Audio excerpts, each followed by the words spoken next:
தந்தை, மகன், தூய ஆவியாரின் பெயராலே ஆமென்.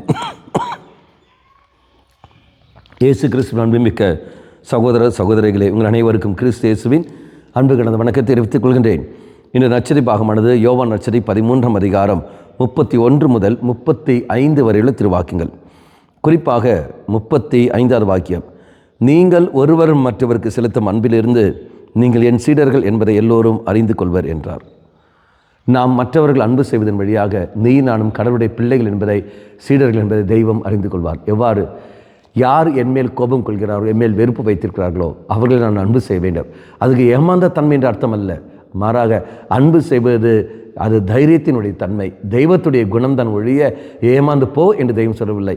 புரிந்து கொண்டு வாழ வேண்டும் தெய்வம் சொன்னாரே ஒழியவில்லை. அப்போ யாரை நான் அன்பு செய்ய வேண்டும்?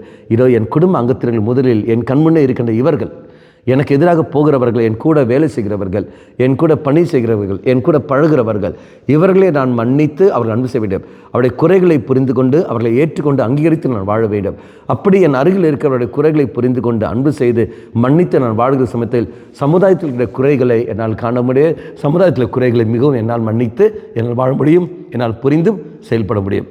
ஆகவே கிறிஸ்துவின் அன்பில் நான் நிலைத்து நிற்பதற்கு எனக்கு இந்த ஒரு கிருபை எனக்கு தேவைப்படுகிறது.